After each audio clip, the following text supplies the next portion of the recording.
I'm currently 24 weeks pregnant with my second baby, and I'm just thinking back to having my first child and thinking like all of these things that I wish I knew as a first-time mom. So I'm gonna share those with you today. Hey guys, my name's Hannah. Welcome back to my channel. Today we're gonna be talking about things that I wish I knew as a first-time mom. Obviously, every pregnancy and every baby is different, so take this with a grain of salt, but I'm just telling you in my experience what I wish I would have known the first time. The first thing that I'll say is that I was so afraid to give birth. Like, I feel like it was something that was so terrifying to me.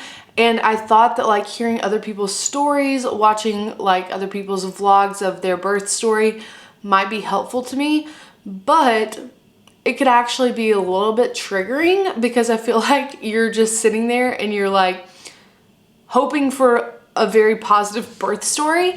In the moment, your body will know what you need to do and you and your baby will be fine. So if hearing other people's birth stories and watching other people's vlogs of their births kind of scares you, just don't do it. The second thing I wish I knew is that newborns sleep so much. Like, I hadn't been around a newborn since like my little brother was born, and I didn't really realize how long the period of time is that all they do is sleep and eat and poop.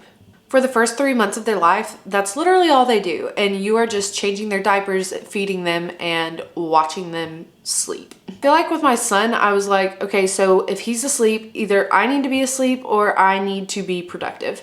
And honestly, sleeping when they sleep is great advice. Being productive while they're asleep is not the best, to be honest. Being productive, cleaning the house, none of that stuff really matters. Like, keeping your baby alive and healthy, that's more than enough. So take advantage of that rest time during the day, because honestly, during the night, you probably won't be getting very much, but it's fine. This next thing is only for moms who are going to breastfeed or try to breastfeed. Breastfeeding is so hard, and I didn't really realize that before I actually started breastfeeding. When we were in the hospital, my son had a hard time latching. I had to have a lactation consultant come in there. I had to use a shield and all of these things just to get my son to actually latch.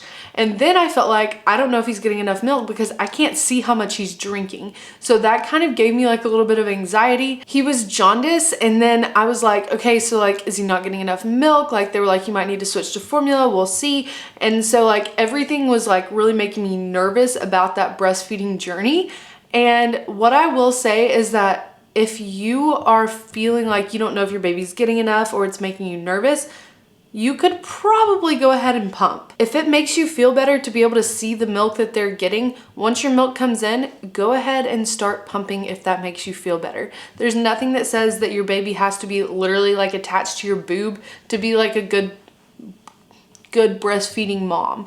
So like, just do whatever you need to do to feed your baby and don't feel bad about it. I will say that if you are breastfeeding, I have a couple of tips for you. Make sure you get the reusable pads you can throw in the washer that you put in your like nursing bra, because it makes it so much easier and they absorb so much more. The first time that you go out somewhere, like out to eat, out like traveling on a little road trip somewhere, just make sure you bring your pump with you, because you just never know when you're gonna need to pump. And if your baby is asleep or in the car seat or something like that and they cannot actually breastfeed, you need to be able to drain your milk supply somehow. And I made a mistake one time and it was a disaster, like milk everywhere.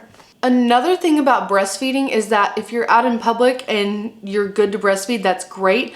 But if you want to use like your breast milk in a bottle for your baby, it's really hard to heat it up because you're not allowed to microwave it. And somehow that's something I didn't really know until we were at that stage. And I was like, can you microwave breast milk? Googled it. No, you can't. So those bottle warmers are there for a reason. If you don't have a bottle warmer, we would always just run hot water over our breast milk, or you could like ask a Starbucks or something for like hot water that you could sit the milk down in. So that was kind of like everything I wish I knew about breastfeeding before I started breastfeeding, but Moving on, I know this is kind of like basic and everyone knows this, but you need to take so many pictures and so many videos of your baby. My favorite thing is when like a little memory will pop up on my phone and be like 2 years ago today, and it's my son as a newborn. It's literally the cutest thing in the world, and it's such a bonus if they're live photos from your iPhone. Like you can hold them down and you can just see and you can hear like everything, and it's so sweet. I do feel like I have like a decent amount of pictures, but I do wish I had more videos just so that I could hear and see everything, and I will be doing that more with baby number 2. I'm even thinking about asking for a camcorder, like an old-fashioned camcorder that we can use, and it's gonna be like home movies. I think that would be so cute. Next thing I wish I knew is something that I'm working on right now, and that is you need to declutter your house before the baby even gets here. Like when you're doing your nesting thing, like organizing is great, declutter, like throw away. Throw it away. You don't need all the stuff that you have in your house, and it's going to just like get on your nerves when you're having to clean it up while you're actively like watching a human. Along with this, the next thing I would say would be like, you don't need all of the things you think you need for a baby. Your baby doesn't need 52 outfits in the size 0 to 3 months. And I know that everyone's going to buy you that. Like if you have a baby shower, everyone wants to buy you the cute little baby clothes. Don't even put baby clothes on your registry, because they are going to buy you baby clothes whether you want them or not. What I'm gonna try with baby number 2 is to have like a few pieces in each size. So like 5 onesies, 5 sleepers, 3 gowns in each size, so that I can have just basics. And you have to do so much laundry anyways. When they're that little, they spend a lot of their time in their sleepers and in their gowns anyways, so newborns don't need that much stuff. However, I will say you do need changes of outfits with you at all times. And I don't just mean for the baby. You need changes of outfits for the baby, probably like 2 extra onesies if you're going out, but you also need like a shirt for yourself, just in case like your milk spills on you or the baby spits up all over you, things like that. You might just want to pack yourself an extra shirt in your diaper bag as well. Everyone tells you that you're not going to get any sleep, and that is so true.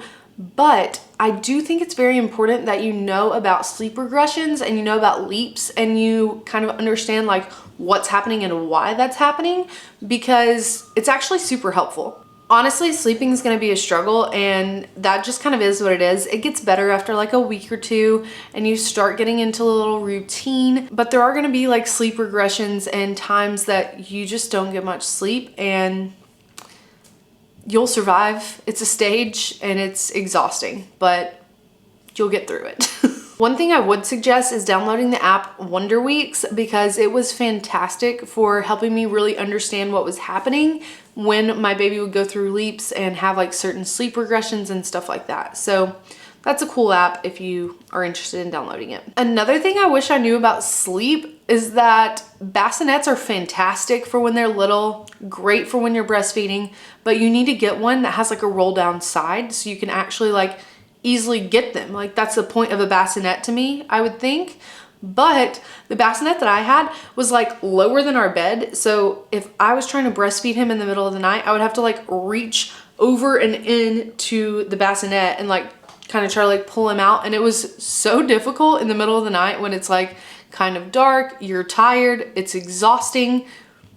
Just go ahead and get a bassinet that has like a roll down side. Another thing that I would suggest, if you know that you want more than one kid, just go ahead and get a stroller that converts like a single to a double. Because I just got like a normal stroller and I was like, oh yeah, this is fine, it'll do whatever. Now I have a 2-year-old and I'm gonna have a newborn, and they're both gonna need to be in strollers when we go places, when we go on walks, stuff like that.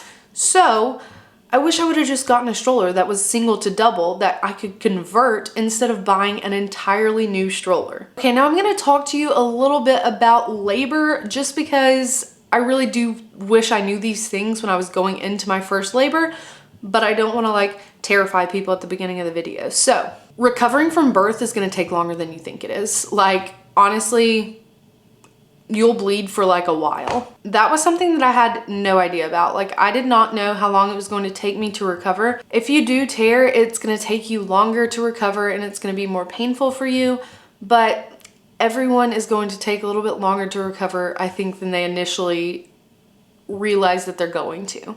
The things they give you in the hospital are fantastic for recovery, and all of the Freedom Mom stuff is life-saving. And then the last thing I wish I knew before becoming a first-time mom is that if your baby's not ready to be born, your baby's not ready to be born. Like, I got induced because I was like, yeah, I mean, like, I'm past my due date, let's go ahead and induce. Not a long labor, but it wasn't necessarily like a short labor. They had to like give me so much Pitocin, and they had to do all of the interventions. They had to break my water for me, all that stuff, because he just wasn't ready.